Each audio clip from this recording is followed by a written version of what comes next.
13장 3절 이론 분산 분석의 수행 절차에 대해서 공부하겠습니다. 이 절은 새로운 내용을 공부하려는 절이 아니라 앞절에서 배웠던 이론 분산 분석을 일목요연하게 정리를 해놓은 절입니다.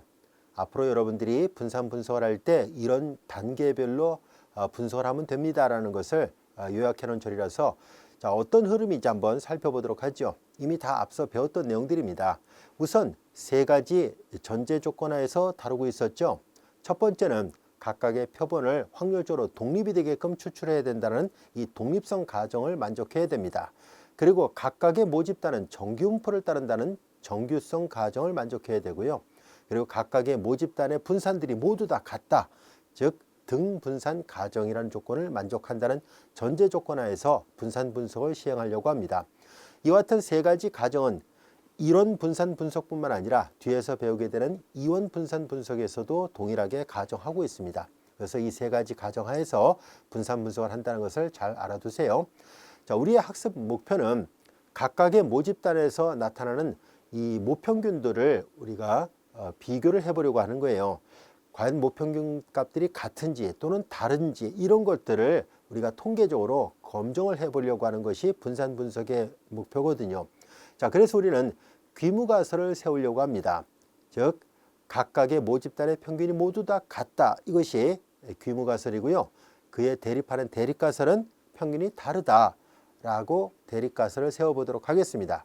그래서 우리는 우리가 분산 분석을 하기 위해서는 이와 같은 가설을 검증을 해야 되기 때문에 제일 먼저 첫 번째 단계는 이렇게 귀무가설과 그에 대립하는 대립가설을 세우려고 합니다. 그런 다음에 두 번째 단계는 우리가 유의수준을 결정합니다. 특별한 말이 없다면 많이 쓰는 것이 0.05라는 유의수준이죠. 유의수준 알파 값을 결정합니다. 그 세 번째는 앞에서 우리가 다뤘던 여러 가지 제곱합들이 있었죠. 그 제곱합들을 모두 다 계산합니다. 즉 총제곱합, 우리는 앞 시간에 증명도 했었습니다. 총제곱합은 처리제곱합을 우리가 SSTR이라 얘기를 했었죠. Sum of Squares Due to Treatment의 약자를 써서 SSTR이라 얘기를 했었고요. 그 다음에 이제 오차 제곱합을 SSE라고 얘기를 했었죠. 그래서 총 제곱합은 처리 제곱합 플러스 오차 제곱합으로 분해가 된다는 것을 앞에서 직접 증명을 해봤습니다. 이렇게 해서 총 제곱합을 다 계산합니다. 그리고 그 다음 단계는 우리가 앞에서 했던 것처럼 분산 분석표를 만듭니다. 즉 자유도라든가 그 다음에 이 처리 제곱합을 자유도가 K-1, K는 뭐냐면은 모집단의 개수를 말합니다. SSTR을 그 자유도로 나눈 것이 바로 MSTR이잖아요.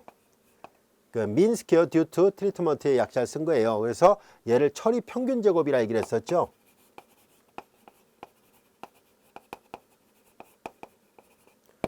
그리고 마찬가지로 이 오차 제곱합을 자유도, 얘는 뭐냐면은 그 추출된 확률적으로 독립이 되게끔 추출된 총 자료의 개수가 n이었다라고 가정했을 때 n-k입니다. k는 앞서 얘기했던 것처럼 모집단의 개수예요. 이제 이것을 우리가 MSE라고 표시를 했었죠. 그래서 얘는 오차 평균 제곱이라고 얘기를 합니다. 이렇게 해서 우리가 이 처리 평균 제곱 그리고 오차 평균 제곱 그리고 처리 제곱합, 오차 제곱합 이런 모든 것들을 전부 다 일목요연하게 분산 분석표에다가 다 표현을 해요. 그런 다음에 우리는 F 통계량 값을 계산했었죠. F 통계량 값은 MSE 분의 MSTR이었었습니다. 이 F 통계량 값은 F 분포를 따른다는 것을 우리가 앞에서 배웠었습니다. 자유도가 알파이고 정정합니다. 유의 수준이 알파이고요. 그리고 자유도는 분자의 자유도가 K-1이었었죠. 분자의 자유도 K-1 그리고 분모의 자유도는 N-K입니다. 그래서 유의 수준 알파일 때 이와 같은 분자의 자유도, 분모의 자유도가 이렇게 주어지는 F분포를 따른다라는 것을 앞서 배웠었습니다. 그리고 F분포의 모양, 대략 이런 모양으로 되어 있고요. 자, 이제 요 왼쪽에 F 값을, F 통계량 값을 계산을 해요. 그때 유의 수준이 결정되고 자유도가 결정되면 요 F 값을 계산할 수 있는데요. 그 F 값이 바로 이제 임계 값입니다.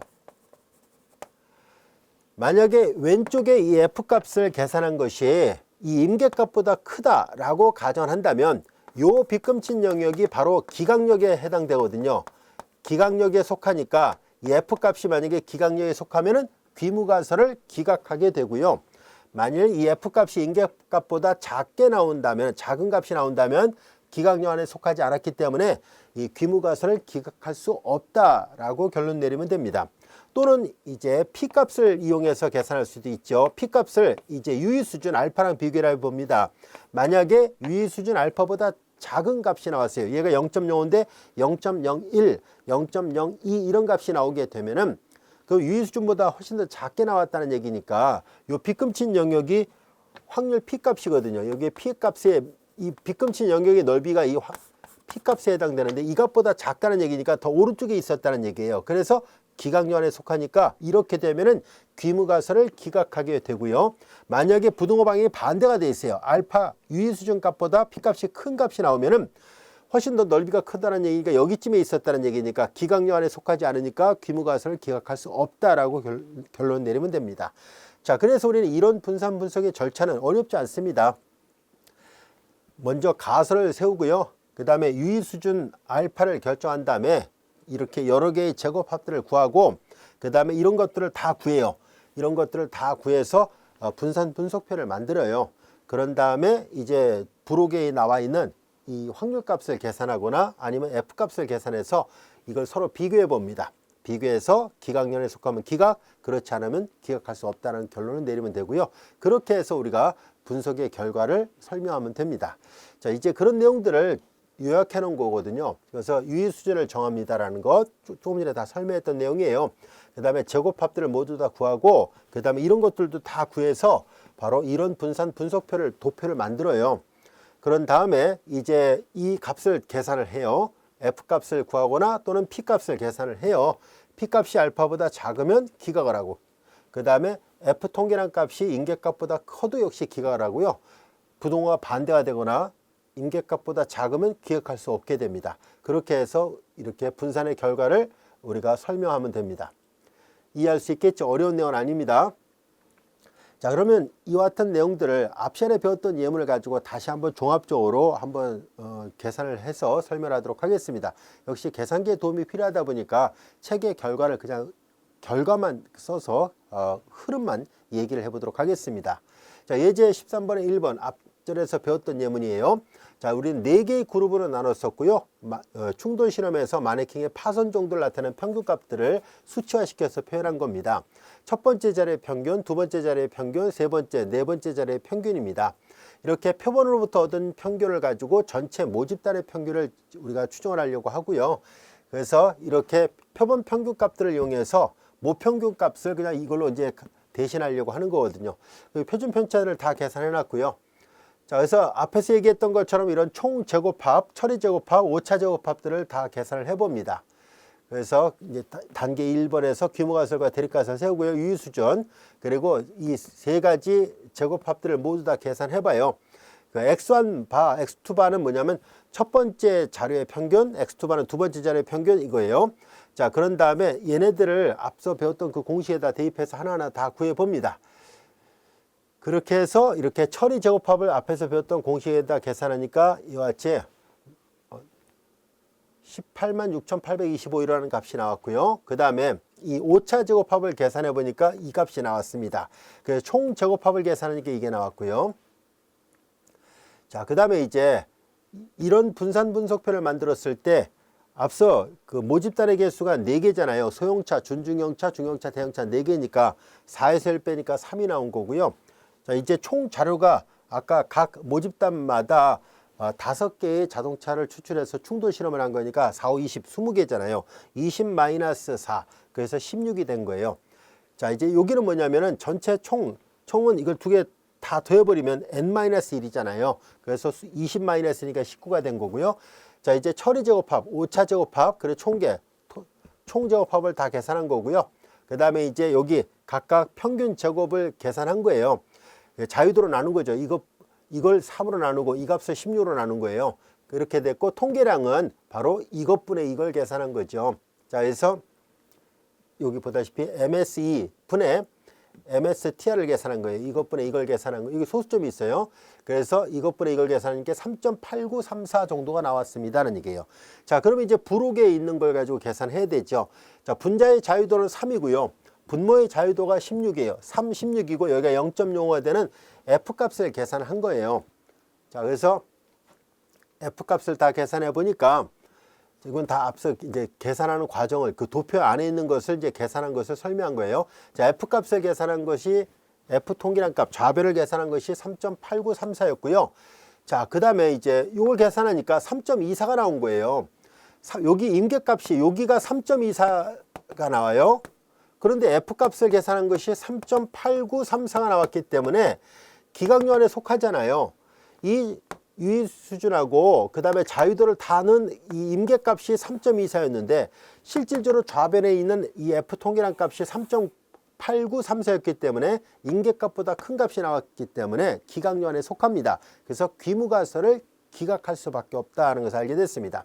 그래서 우리는 귀무가설을 기각하게 됩니다. 또는 확률로 계산을 해보니까 확률이 P값이 0.0289가 나옵니다. 역시 부록에 있는 F 분포의 그 값을 계산한 거예요. 부록에 있는 표를 활용한 건데요.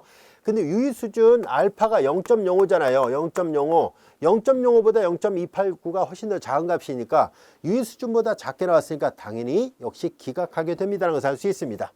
자, 그래서 가설의 검정 결과를 설명하면은 귀무가설이 기각됩니다 라는 것을 알 수 있었습니다. 자, 이것이 앞 시간에 배웠던 우리가 이론 분산 분석의 수행 절차의 전체 흐름을 우리가 살펴봤었습니다. 앞으로 이제 이런 흐름대로 이제 계산하면 됩니다. 어렵지 않습니다. 충분히 이해할 수 있겠죠? 자, 이제 이어서 다중비교라는 것을 다뤄보려고 합니다. 이 다중비교는 뭘 하려고 하냐면 조금 전에 우리가 살펴봤던 것처럼 귀무가설이 기각이 됐습니다. 4개의 모집단의 평균 뮤1, 뮤2, 뮤3, 뮤4가 분명히 차이가 있다라는 것을 결론을 내렸는데요. 그러면 이 다중비교는 지금 뭘 하려고 하냐면 그러면 어떤 모집단의 평균끼리 차이가 있을까 그걸 알아보려고 합니다. 그래서 여러 개를 서로 비교해 보겠다라는 뜻입니다. 그래서 이것을 다중비교고요. 이 다중비교하는 방법이 여러 가지가 있는데 우리 교재 안에서는 투키의 다중비교 이론을 적용해 보려고 합니다. 즉 모집단의 평균이 서로 다르다는 결론이 나왔잖아요. 귀무가설이 기각됐으니까.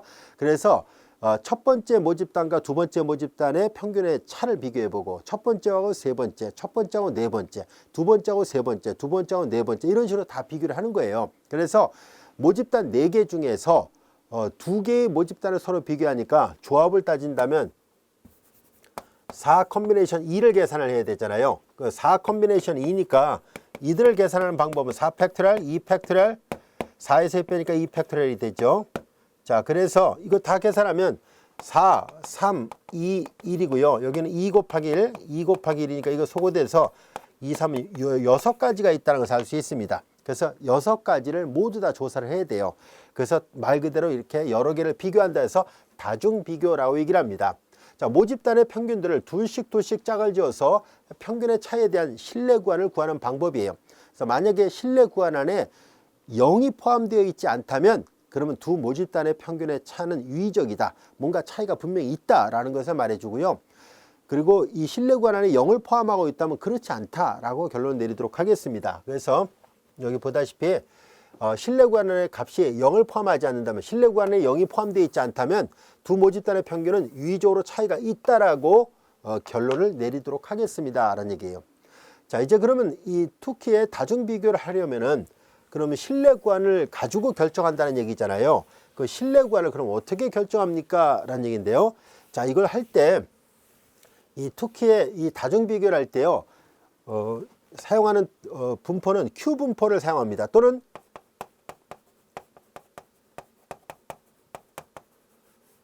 범위 분포, 스튜던트와 범위 분포 또는 Q 분포라고 그냥 간단하게 얘기를 하기도 하는데요. 자, Q 분포를 이용해서 계산합니다. Q 분포는 P하고 F에서 결정을 하는데요. 이 P는 전체 모집단의 개수를 말합니다.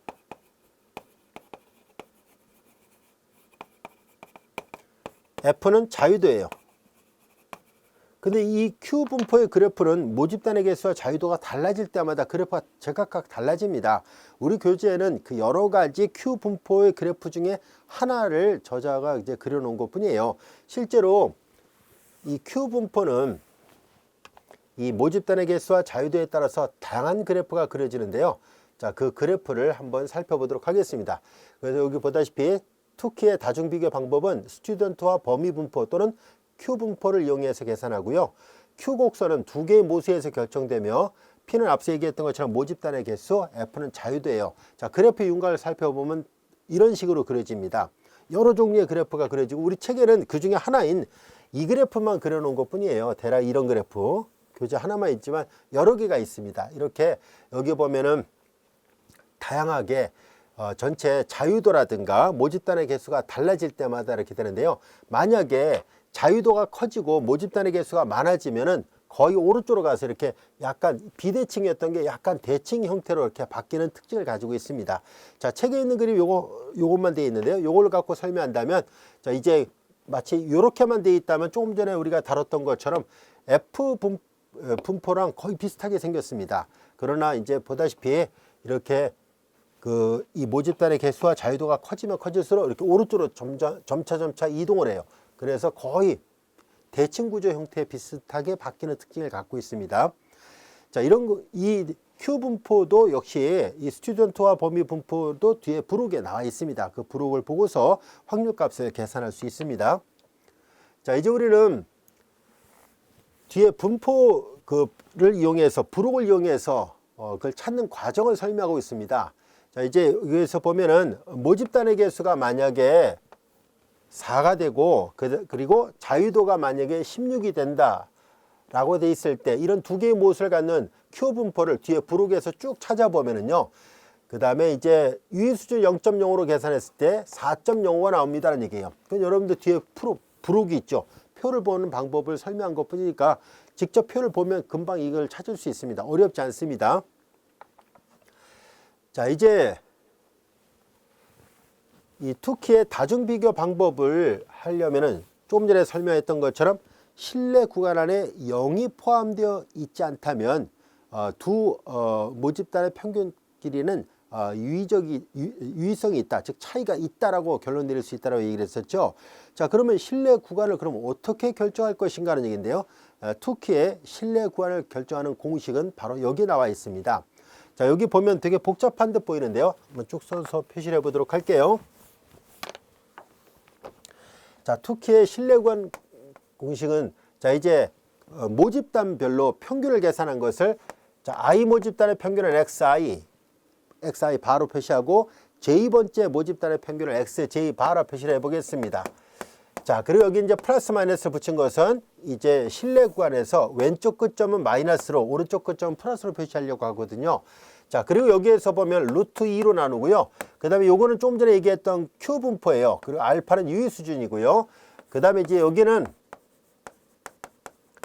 자, 이제 첫 번째 자료의 개수 NI의 역수, 그 다음에 두 번째 자료의 개수 NJ의 역수예요.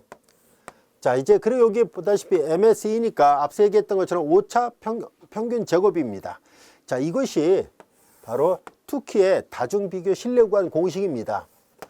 자, 보다시피 I번째 모집단과 J번째 모집단의 평균 차이에 대한 실내구간은 이 공식에 의해서 계산할 것입니다라는 얘기예요.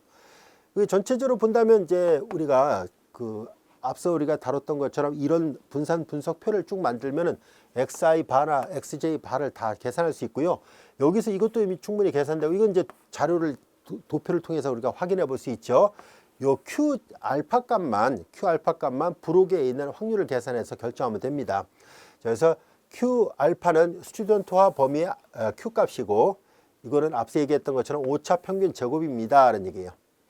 그래서 만약에 이 실내 구간을 계산하면 마이너스가 왼쪽 점이고요. 플러스가 오른쪽 점이에요. 이 구간 안에 0이 포함되어 있다면은 평균의 차가 있다라고 말할 수 없는 상태예요. 그러니까 이것만 갖고는. 그런데 만약에 이 구간 안에 0이 포함되어 있지 않아요. 0이 여기쯤에 있어요. 그러면 얘는 그러면은 그 분명히 두 자료 사이에 차이가 있다라고 결론을 내릴 수 있다는 뜻입니다. 자, 그래서 이 실내 구간 안에 0이 포함되어 있느냐, 0이 포함되어 있지 않느냐 이렇게 해서 구별하도록 하고요. 자, 그럼 만약에 서로 간에 차이가 없다면 즉 구간 안에 이 실내 구간 안에 0을 포함하고 있다면은 그런 자료들끼리는 이렇게 평균이 작은 거에서 큰 거 순서로 나열을 하면서 밑줄을 그어서 표현할 겁니다. 줄을 그어서 이렇게 표현할 거예요. 자, 구체적으로 한번 살펴보도록 할게요. 자, 이제 투키 방법에서 이제 하는 요령을 좀 살펴보려고 합니다. 이 흐름대로 서로를 비교합니다라는 얘기예요. 자, 가져온 이제 앞서 얘기했던 것처럼 독립적인 표본, 그리고 모집단의 정규성, 모집단의 등분사성을 가정하고요. 자, 이제 유의 수준 알파로부터 신뢰 수준을 결정하죠. 1-알파를 결정합니다. 자, 그 다음에 이제 P하고 F를 찾는데요. 자, 이제 이렇게 모집단의 개수가 K개라면은, 그리고 전체 표본의 개수 N개라면 N-K였었죠. 그렇게 되는 이런 모수를 갖는 Q 분포에서의 Q 알파 값을 찾습니다. 그 다음에 이제 뮤 i하고 뮤 j의 차, 평균의 차의 신뢰 구간을 결정하시라는 얘기예요. 여기 이제 xj바로 표시했던 것을 이제 뮤 i, 뮤 j로 바꿔서 표시한 것 뿐이에요.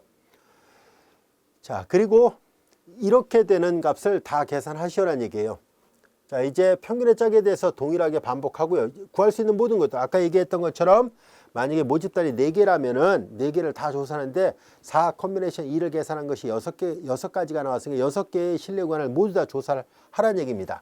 그래서 이제 여기가 이제 결론에 해당되는 부분이에요. 자, 볼까요? 신뢰 구간에 0을 포함하지 않는다면 두 모평균이 다르다라고 결론 내리겠습니다 라는 얘기예요. 만약에 0을 포함하고 있다면 다르다고 말할 수는 없다는 뜻이에요. 자, 그리고 표본 평균들을 가장 작은 것부터 가장 큰 순서대로 나열을 해요.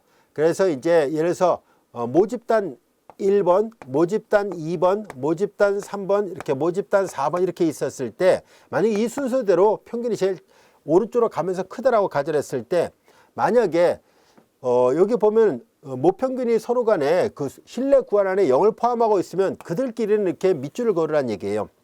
만약에 얘하고 얘가 만약에 신뢰 구간 안에 두 개를 비교했는데 0을 포함하고 있으면 얘하고 얘가 조사를 해보고 얘랑 조사했을 때 얘네들이 다 두씩 조사한 것이 신뢰 구간 안에 0을 포함하고 있더라. 그럼 밑줄을 그어서 신뢰 구간 안에 0을 포함하고 있다는 것을 시각적으로 표현하라는 얘기고요. 얘네들도 마찬가지입니다.